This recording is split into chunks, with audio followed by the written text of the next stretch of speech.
프랑스의 소설가이자 해군 장교이기도 한 피에르 로띠라고 하는 작가가 쓴 늙은 죄수의 슬픔이라는 단편 소설이 있습니다. 거기에 나오는 이야기 한 토막입니다. 한 늙은 죄수가 평생 감옥 생활을 했습니다. 그에게는 아내도 가족도 친척도 없었습니다. 그런데 어느 날 그가 갇힌 감옥의 창가에 참새 한 마리가 날아와 앉았습니다. 죄수는 마른 빵 한 조각을 떼어서 참새에게 주었습니다. 이렇게 해서 그 죄수와 참새가 서로 친구가 된 것입니다. 참새는 늙은 죄수에게 찾아온 행복이었습니다. 그는 거친 손으로 참새를 어루만지며 온갖 정을 쏟아 부었습니다. 그의 얼어붙은 마음의 창문이 눈 녹듯이 녹아졌습니다. 그러나 행복은 오래가지 못했습니다. 늙은 죄수가 바다 가운데 있는 섬 교도소로 이감되어야 했기 때문입니다. 그는 작업하러 밖으로 나갈 때마다 나뭇개비와 철사를 가져다가 조그만 조롱을 만들었습니다. 섬으로 출발하던 날 그 허술한 조롱에 새를 담아서 가슴에 품고 배를 탔습니다. 그러나 죄수들이 밀고 당기는 바람에 그 허술한 조롱이 부서지고 말았습니다. 그 순간 놀란 참새가 하늘로 날아올랐습니다. 그런데 참새는 이내 바닷속으로 떨어졌습니다. 참새가 조롱에서 빠져나갈까 봐 꼬리를 미리 잘라 두었기 때문입니다. 늙은 죄수는 저 참새를 건져줘요. 저 참새를 건져줘요. 라고 절규했지만 아무 소용이 없었습니다. 사랑이라는 이름이 오히려 집착이 되어서 더 큰 슬픔과 불행을 만들어낸 것입니다. 여러분은 인생에서 가장 소중한 것이 무엇이라고 생각하십니까? 그것을 잃어버리면 인생이 다 끝날 것 같은 그런 소중한 것들이 여러분에게는 무엇입니까? 오늘 본문에서 야곱도 이런 모습을 보여주고 있습니다. 요셉의 형제들이 애굽에 가서 식량을 사가지고 와서 어느 정도 연명을 했습니다. 그러나 그 식량이 곧 바닥이 났습니다. 2년째 기근을 맞고 있는데 이 기근이 점점 심해지고 있고 7년 기근이니 앞으로 5년을 더 겪어야 했습니다. 먹고 살기 위해서는 다시 애굽으로 내려가 양식을 구하는 수밖에 없습니다. 그러나 누구 하나 감히 말을 꺼내지 못하고 다 침묵만 하고 있는 것입니다. 보다 못해 야곱이 아들들에게 말합니다. 그들이 애굽에서 가져온 양식을 다 먹으며 그 아버지가 그들에게 이르되 다시 가서 우리를 위하여 양식을 조금 사오라.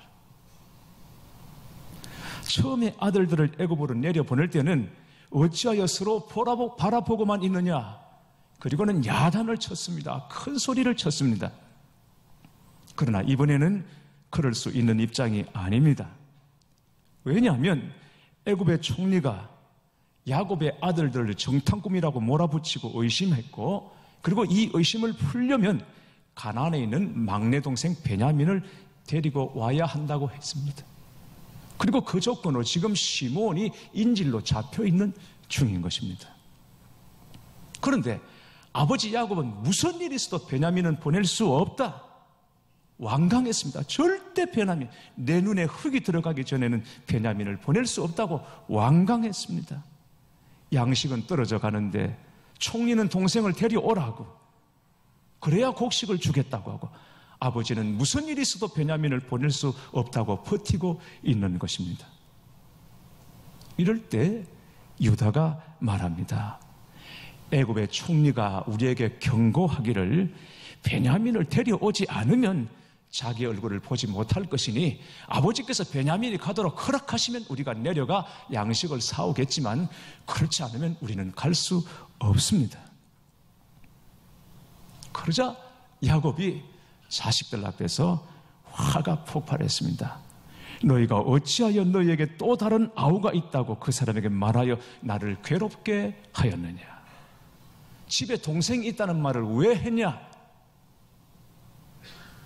말을 안 하면 애굽의 총리가 너희 형제가 10명인지 12명인지 어떻게 하냐? 다른 때는 거짓말을 잘도 하더니 왜 하필 집에 막내가 있다고 해서 나를 이렇게 괴롭게 하냐고 화를 쏟아낸 것입니다. 자식들이 가만히 있지 않습니다. 7절 말씀을 보십시오.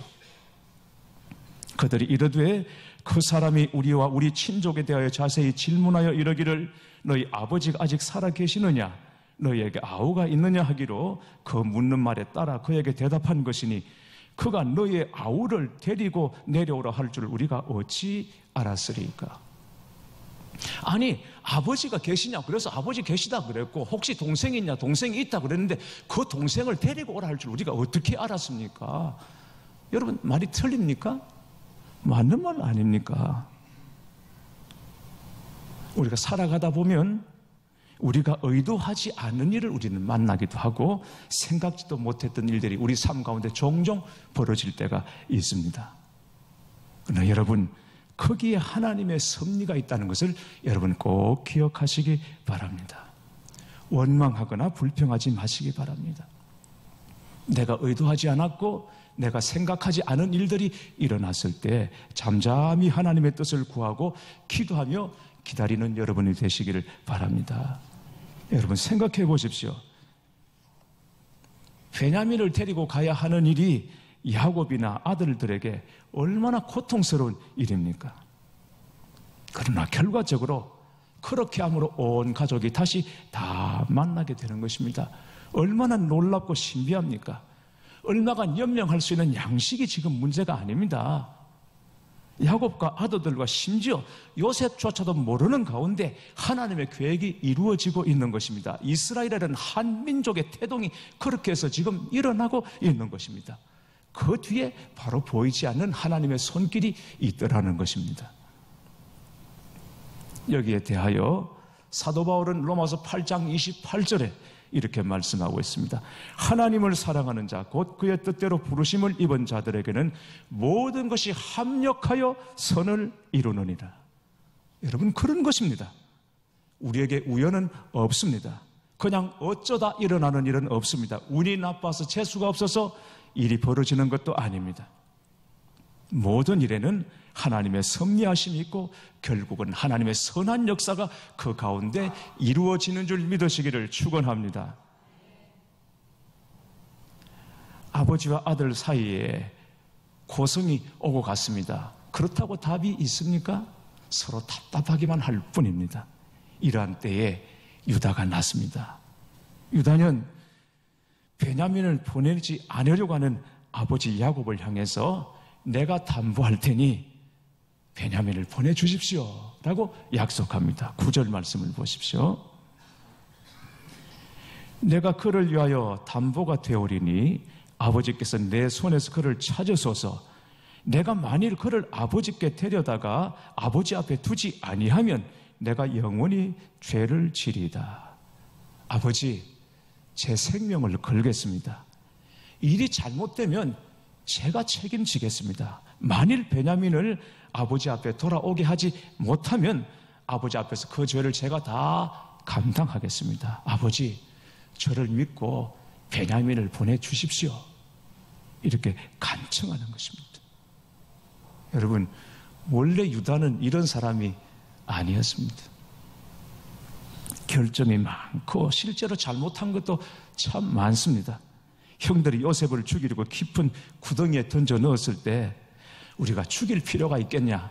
그래서 그 죽음을 막은 사람이기도 하지만, 그러나 애굽 상인들에게 팔자고 자기가 먼저 나서서 요셉을 애굽에 팔아버린 장본인이 유다이기도 합니다. 그런 다음에 자식을 잃은 요셉을 잃은 아버지의 슬픔을 그는 지켜보았습니다.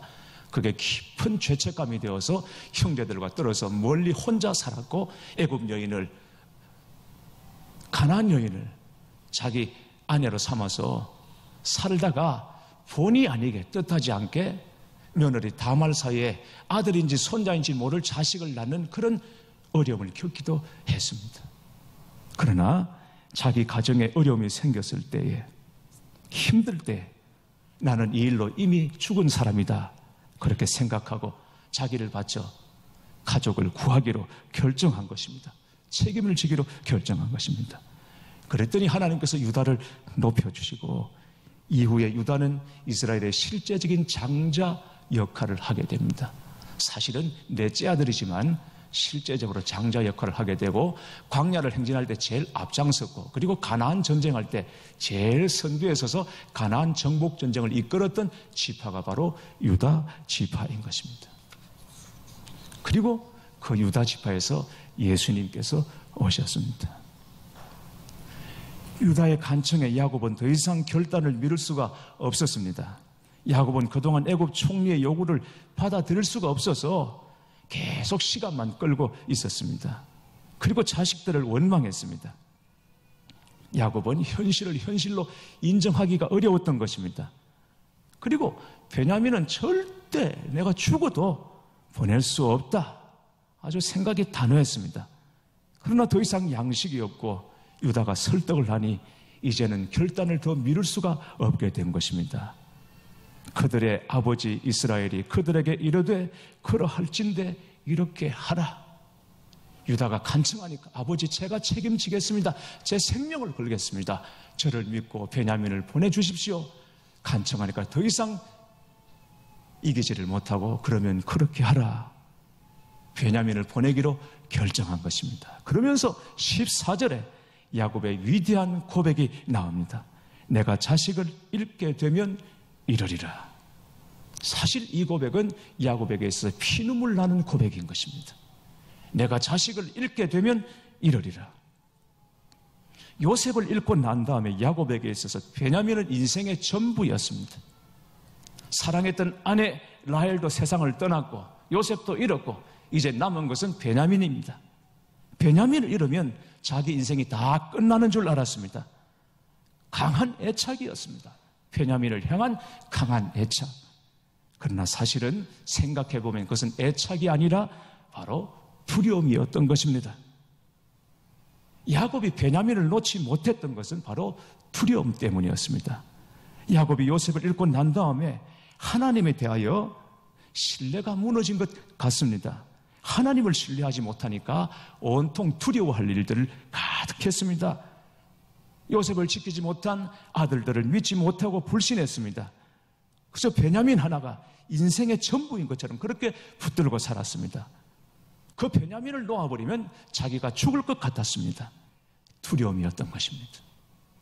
사랑하는 교회 여러분, 누구나 두려움을 다 안고 살아갑니다. 그러나 우리 안에 있는 대부분의 두려움은 실제로는 정체가 없는 가짜들입니다. 우리가 지금 많이 여기에 속고 살아가고 있음을 여러분 아셔야 합니다. 아직 결혼을 하지 않은 두 자매가 사는 집이 있었습니다. 그 집 대문은 비만 오면 나무로 된 이 빗장이 물에 불어서 열기가 너무 힘들었습니다. 그런 까닭에 비 오는 날 손님이 올 경우에는 도끼를 가지고 빗장을 젖혀야 했습니다. 쳐서. 그런데 그 교회 목사님이 새로 부임을 했는데 그 사실을 모르고 그 집을 신방했습니다. 신방하는 날 때마침 비가 왔는데 자매 중에 하나가 신방에 온 것을 알고는 밖 안으로 향하여 크게 소리를 지르는 것을 듣고는 목사님이 혼비백산하여 도망을 쳤습니다. 영희야, 목사님 오셨다. 도끼 좀 가져와. 목사님이 아직도 그 집 신방을 못하고 있습니다. 두려워서. 저희 집 쌍둥이가 고등학교 올라갔을 때 기억이 납니다. 새벽 기도를 다녀오니까 학교에서 받은 교과서가 탁자 위에 놓여 있는 것입니다. 제가 그걸 펼쳐보는 순간 갑자기 두려움이 몰려왔습니다. 아마 학교에서 특별히 편집한 것 같은데 책에 여백이라고는 거의 하나도 없이 작은 글씨가 빽빽하게 인쇄되어 있는 이 책을 보고는 우리 아이들이 이 어려운 공부를 어떻게 해낼 수 있을까? 너무 두려웠습니다. 너무 두려웠습니다. 해낼 수 있을까? 그러나 결국 그 책을 3년 동안 들고 다녔고 이러나 저러나 어쨌든 대학은 들어갔습니다. 야곱은 태어날 때 형의 발 뒤꿈치를 붙잡고 나왔습니다. 그래서 이름이 붙잡다라는 뜻의 야곱입니다. 이후로 야곱은 끊임없이 무언가를 붙잡고 살아온 사람이었습니다. 장자권을 붙잡았고 라헬을 붙잡았고 요셉을 붙잡았습니다. 요셉을 잃고 난 다음에는 베냐민을 붙잡고 살았던 사람이 요셉이었습니다. 우리도 살아가면서 야곱과 같이 끊임없이 무언가를 붙잡고 살아갑니다. 하나님을 의지해야 함에도 불구하고 끊임없이 다른 것을 붙잡고 살아갑니다. 그것이 자식일 수도 있고 돈일 수도 있고 욕심일 수도 있고 또 다른 어떤 것일 수도 있습니다. 사랑하는 교회 여러분, 여러분은 지금 무엇을 움켜잡고 무엇을 의지하고 살아가십니까? 그것을 잡고 있는 한 우리는 하나님을 온전히 경험할 수가 없고 하나님께 나아갈 수 없습니다. 그 붙잡은 것을 놓아야 진짜 우리가 하나님의 손에 붙잡히게 되는 것입니다. 내가 붙잡은 것을 내려놓을 때 비로소 우리 눈에 살아계신 하나님이 보이기 시작하는 것입니다. 대부분의 부모들은 자식에게 매여 있습니다.